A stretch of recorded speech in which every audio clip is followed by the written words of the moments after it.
I'm Anne Riddell, and welcome to Arts in the City. New York is starting to feel like it used to. What a long way we have come. Today we are taking a look back at a few favorite stories from the year and how art inspired hope, even in some of our hardest moments, beginning with a stop in East Harlem.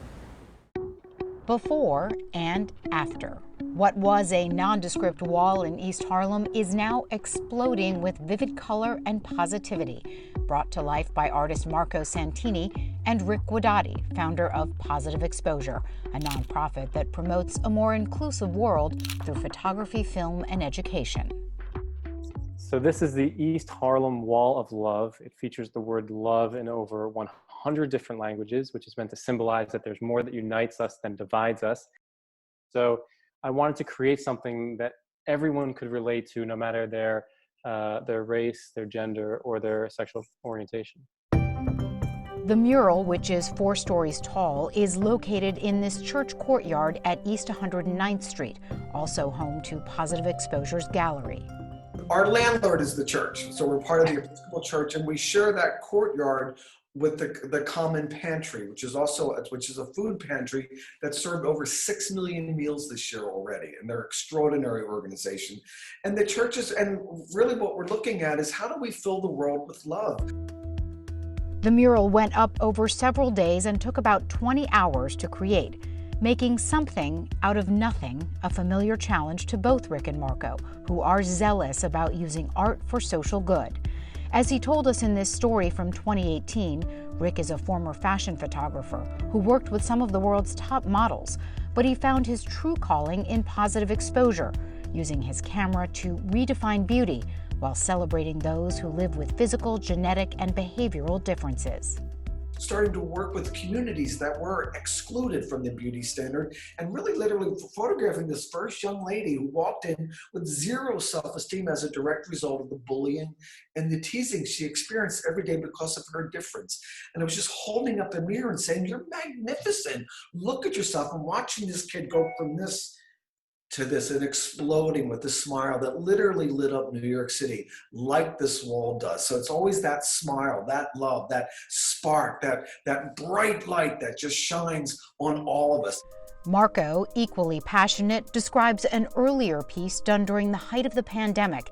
He explains he partnered with Bloomingdale's to create a mural of appreciation for first responders and essential workers on the temporarily closed-up store.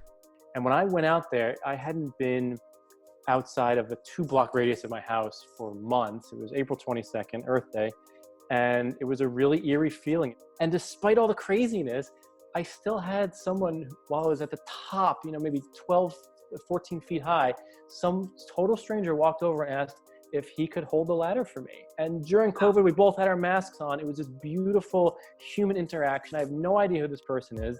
That person touched my heart, made sure I was safe up there, and it was beautiful. And so I think that people respected it. Even when the BLM protests happened and Bloomingdale's was broken into in Soho, my boards were preserved. The boards weren't destroyed and broken down like other stores had been that were looted.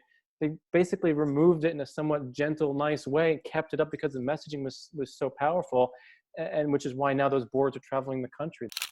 Another bright side to this outdoor art exhibition, you still have time to catch it. Oh, it's there full time. It's going to be there permanently forever and ever as long as we're here and that building stands.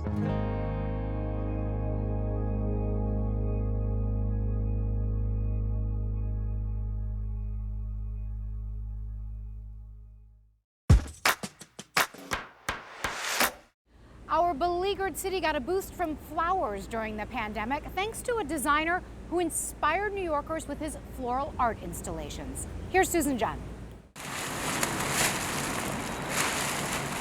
This isn't your typical flower delivery. That's because it's being sent to the streets of New York.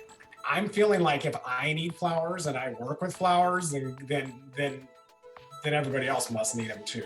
A thought that sparked a flash of creative genius in celebrated floral designer Louis Miller, whose marvelous arrangements have graced lavish weddings and events throughout the city for almost 2 decades. Is there a way to kind of bring this out of the ballroom and out of sort of these rarefied circles? to a greater audience? The answer, Miller's now famous flower flashes, stunning floral art installations on the streets of the city, everywhere from trash cans to construction sites. Unlikely locations for beautiful blooming bouquets, but then that's by design, says the self-described creature of contrast. There's a fancy ballroom and, then what's the opposite of that? An alley. Miller's creations are no flash in the pan, popping up all over the city since 2016. Using repurposed flowers from finished events, Miller's team has gifted close to 100 of these creations to the city. The first around the Imagine Medallion at the John Lennon Memorial in Central Park. People were posting it, and then they were, putting their dog in the middle and taking pictures, or they would rearrange the flowers. And that's exactly the kind of reaction Miller is looking for. It's not meant to just sit there and necessarily be admired and not touched. This is not a museum. It's like, I'm putting this out here. After I step away, whatever happens, happens. The reception on social media has been mind-blowing for Miller's team and continues to help fuel this labor of love. We'll get the flowers prepped, do some mechanics. The next morning, 5:30, load up the van, shoot up, and do it. Miller says his inspiration ranges from in the moment to more meaningful. Just after all, the buildings are all boarded up, and then just the irony of the city feels sad and lonely, and it's just, do this that kind of just brings joy. And then obviously a lot of the ones we did last spring had a lot of meaning because we did them in front of hospitals. So they were for healthcare workers, we've done them to raise money. So as much as we can pull in a charity aspect, even better. Even though business is slow during the pandemic, Miller continues to spread cheer throughout the city. To sustain his business, Miller has created flower flash boxes that deliver fresh cut blooms direct from Holland to your door, with arrangement videos online. Miller also offers master classes in floral arranging. A flash of floral therapy. For Arts in the City, I'm Susan Junn.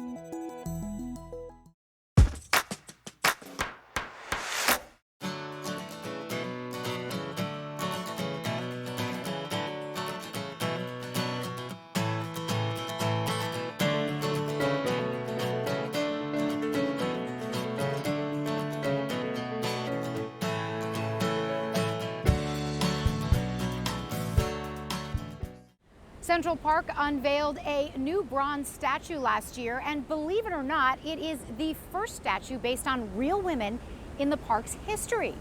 About time, don't you think? Donna Hanover explains. 3, 2, 1. Women have broken the bronze ceiling in New York's Central Park. For the first time ever, the park has a statue based on real women. It's called Women's Rights Pioneers. It was unveiled on August 26, 2020, the 100th anniversary of the ratification and certification of the 19th Amendment, giving women the right to vote. The statue is a 7-year labor of love by a group calling themselves Monumental Women and their president, Pam Elam. It's rare these days when so many people are talking about tearing statues down that we put a statue up. Getting that statue not only up, but on Literary Walk in the heart of Central Park, in the heart of New York City, indicates how many people, especially how many women and girls, wanted it. The sculptor, Meredith Bergman, describes the 3 women in the statue. Sojourner Truth, the great orator, is speaking. Susan B. Anthony, who traveled far and wide and always focused on the vote, is organizing. And Elizabeth Cady Stanton, who is kind of the radical philosopher of the group, is writing. Would these women have been together in real life? They knew each other, they corresponded. Sojourner Truth was an overnight house guest of Stanton's. So I think they could easily have sat down either at a women's rights convention or in Stanton's home. The statue weighs 7,000 pounds, and Bergman, whose studio is in Connecticut, had it transported all in one piece for her team to install on the granite pedestal in the park. Even though COVID rules kept the crowd small, the unveiling was a big day. As Sojourner, Susan, Elizabeth understood, we are all freer when every one of us is free. Bergman is a world-renowned sculptor, and her previous work includes a grouping in Boston that salutes Abigail Adams, activist Lucy Stone, and poet Phyllis Wheatley. For the Central Park bronze, Bergman first created a model about a foot high for design approval, and then she made one about a third the final height. Then a full-size enlargement was made with a foam base covered in clay, and Bergman refined some elements. Next, molds were made of the various sections, and hot wax was painted inside the molds, creating a wax version for the sculptor and her team to do more work. It's in pieces, it's in sections. There'll be a hand and a head and part of the body. And I go in and put in all the details of eyebrows or some of the details in the dresses. And then that wax is put into a fireproof mold and melted away. That's why it's called the lost wax process. So all that work is just gone, but you have the mold into which molten bronze is poured. And when that's cooled, the mold is cracked away, and it's how bronze has been cast for thousands of years. You end up with hollow sections that are then welded together. A chemical patina is put on. Acids, pigments, chemicals that bond with the metal and create that beautiful golden brown color. Is it honestly true that there is no other statue of real women in Central Park? There are allegorical figures. There's Like? Alice in Wonderland, Mother Goose, Juliet with Romeo. No real women. Great actresses give voice to the women's rights pioneers on an app called Talking Statues. I was born a slave in Ulster County, New York. They called me Isabella Baumfree. But after I left that house of bondage, I gave myself a new name, Sojourner Truth. I am Susan B. Anthony. I was born into a Quaker, anti-slavery family, and as a young woman became a teacher. I was born Elizabeth Cady in Johnstown, New York. There's also a workshop called Put Her on a Pedestal, where youngsters can choose their own honorees and design their own statues. The monumental women say they have more work to do, including challenging other cities to erect new tributes. It's on us to move history forward. I'm Donna Hanover for Arts in the City.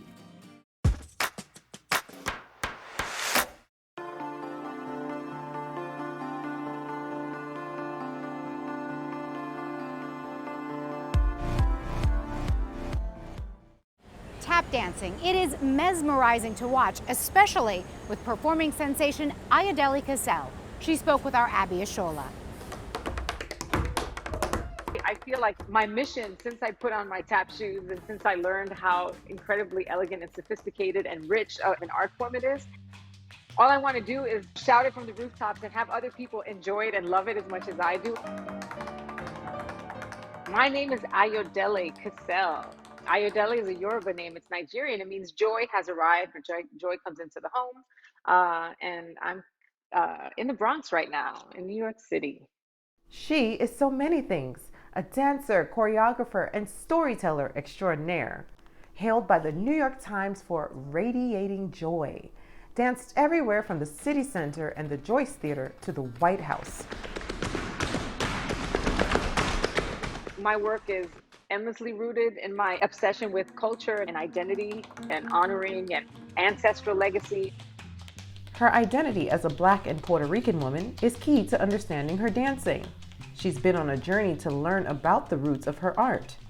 As a young dancer, I found out that tap dancing was born in the United States of America and out of the experience of African people being brought here and enslaved. Their culture, including their drums, were banned, but they replaced them with the beat in their body and feet. Fast forward through history, Ayodele learned about the great Black tap dancers of the 20th century. But where were the Black women? I wanted to know who was out there that looked like me because I knew about Ginger Rogers, and I knew about Eleanor Powell, Ruby Keeler, and Shirley Temple. And I saw Lois Bright for the very first time. The Miller Brothers and Lois. Who is this mysterious Lois woman? Lois Bright. She was incredible. Class, grace, incredible execution, flashy, really exciting. I want to know everything about her, and if she exists, where are the other ones? This opened the doors to Jenny Lagan. She was the first Black woman to be signed to any studio, any major Hollywood studio. And she was let go shortly after the studio and decided that they wanted to push Eleanor Powell forward instead. But Jenny is also significant because she was the only grown woman to be paired with Bill Robinson, Bill Bojangles Robinson, who was the tap artist of that time. Other than Shirley Temple, she was the only other woman to be on screen with him. When she learned that Jenny Ligon was still alive, she called her. She said, "Oh my, I thought they'd forgotten me." Ayodele was not going to forget them. Racism, sexism, all of that contributes to their erasure. When they were tour and they had to ride in the back of the train by the engine, they persevered despite these really dehumanizing set of circumstances. And they paved the way for me. Jenny Ligon, Lois Bright, Louise Madison. I feel a calling to always speak their names and bring them into my experience, maybe as a way to sort of right the wrongs that I feel were done to them. I am so proud. I'm proud to stand on the shoulders of greatness. That lineage brings me incredible pride, and I feel so fulfilled at this moment in my life because I am a tap dancer. I'm Abby Ashola for Arts in the City.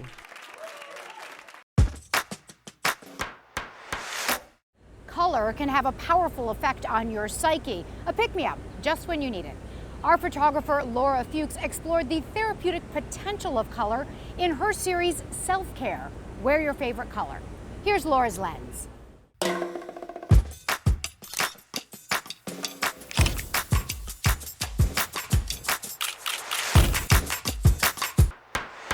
So during the pandemic, I found myself wearing my favorite color, orange, really often because it made me feel good.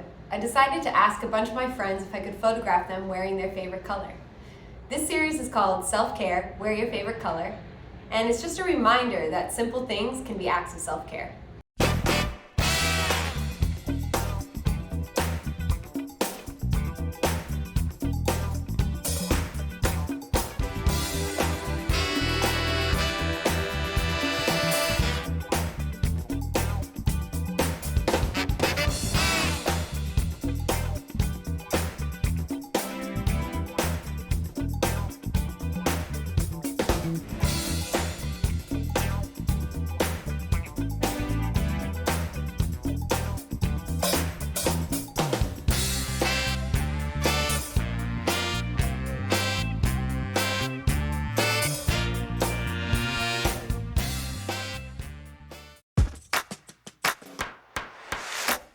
Actor William Shatner is now 90 years old, and proof that age is truly just a number. The original Star Trek captain chatted with our Neil Rosen about his most recent movie, his long career, and his full-throttle approach to life. I'm in command. For over 70 years, William Shatner has been in command of a remarkable career. At age 90, the original Star Trek captain is still going strong with a new movie called Senior Moment. All right, let's do this. Shatner plays a former NASA test pilot who loves fast cars, but he gets his driver's license revoked when he gets too reckless behind the wheel. Begrudgingly, he's forced to take public transportation, where he finds true love late in life with a cafe owner played by Gene Smart. Wow. Do you still enjoy acting? Do you still get the same kick out of it as you did like years ago? More. Every time Really? I finish something, I think, oh, that's how it's done. I see it as a psychological examination that everybody, the character you're playing, has a different facet. How you say hello is different in every moment. I mean, you've got to examine, why is he saying hello and how does he say hello? And there's a whole psychological puzzle in any part you play. And the more you live, the more variance you can give that hello. Do you have any regrets on playing this cultural icon, Captain Kirk in Star Trek? And do you get tired of fans and people asking you questions about, like the famed SNL skit that you did? People are asking you obscure questions. For me, that you and I are talking because I did a show so many years ago, became a phenomenon, a showbiz phenomenon. So I'm part of this thing that happened, and I'm talking to you because of it. Never resented. Think, wow, that's great. What a wonderful career I've had. Here I am at my age with a new movie, an album, a next album coming out, a podcast, all the things I'm doing as a result of Star Trek. Why would I resent it? Do you have a favorite thing that you've done in your entire vast career? I did a one-man show on Broadway a while ago. So a one-man show is what it is. It's a one-man show. I'm up on stage for almost 2 hours, making them laugh, making them cry by myself. And I wrote it, and essentially I directed it, and it was a great success. Imagine being on stage in front of 2,500, 3,000 people and making them listen. Good night and thank you. With William Shatner for Arts in the City, I'm Neil Rosen. A good laugh felt hard to find during the pandemic, but even before comedy clubs shut down for quarantine, some stand-up comedians wondered if America had lost its sense of humor. Veteran comedian Judy put the issue in hilarious perspective for our own funny man, Barry Mitchell. The flight attendant comes over to me and says, "Hi, are you aware that you're sitting in the emergency exit?" I'm like, "Yeah, I'm aware I'm sitting in the emergency exit." "We need a verbal yes that you'll help in case of an emergency." I'm like, "Yeah, I'll help. If they pay me, okay?" Ladies and gentlemen, here she is, the star of stage, screen, and flatbed trucks, Judy Gold. Hi. How you doing, Barry? It's so nice to see you. It's been so long. Explain the flatbed truck reference. So, because of COVID, I don't know if you've heard of this, all the clubs are closed. I've heard. And my first outdoor set I did after the quarantine was on a flatbed truck at a drive-in movie theater in Queens. And the audio was going into the stereo system of the cars, so they would laugh by flashing their headlights. So I was like doing car jokes like, "Hey, Audi, what's your problem? Someone needs an inspection, huh?" Let's talk about your new book. Yes, I can say that. When they come for the comedians, we are all in trouble. Cancel culture, political correctness, trigger words. Even before the pandemic hit, you were quoted as saying, "It's terrifying out there right now for stand-ups." I think it's been going south with this politically correct stuff. But when Trump became president and we had a president without a sense of humor, it really had a profound effect on what was going on in the comedy clubs. And it became this sort of feeling that they couldn't get past. You make a joke, even if it was about something as stupid as his hair, that was the end of it for them. You're dissing their leader of their cult. We're not making laws. We're not using speech to incite violence. We are trying to make you laugh. And a lot of us are trying to make you laugh and think at the same time, which is why I think, Bill Burr, who was hosting SNL, they were so nervous about where he was going and what he was talking about. The month of June is Gay Pride Month. That's a little long, don't you think? For a group of people that were never enslaved.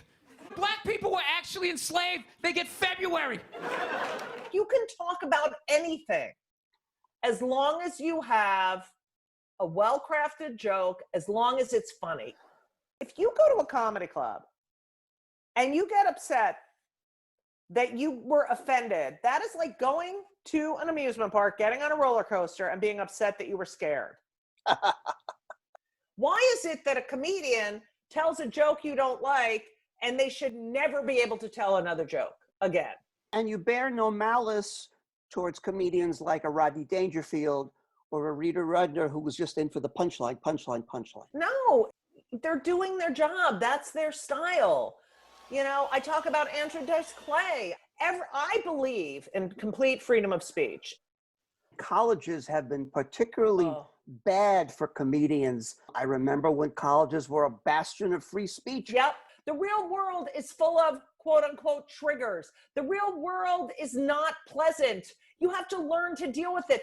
Well, to be fair, a college, they're paying you to come in and speak. Right. And it's their playground. You agree to that. That's fine. But if you come to my home club and tell me while I'm working out my material, I crossed the line, I did this, that's how we do our work. Once the clubs reopen again, how long is it going to take us to get back to acclimating audiences how to laugh the way they used to? Or will we ever be able to? You know what? I noticed this summer when I was doing outdoor shows. People are starved for laughter. Because of this pandemic, we're all sort of in the same boat. We're all thinking the same thing, which is the perfect palette for comedy. As my mother used to say, God rest her soul, if we weren't laughing, we'd be crying. Hopefully, it's going to change for the better. And we got to stop taking ourselves so seriously. Calm down. Thanks, Judy. Thank you. That is our show for today. Thanks so much for watching. A quick reminder to check us out on social media. We would love to hear from you. I'm Anne Riddell. Can't wait to see you on a brand new season of Arts in the City.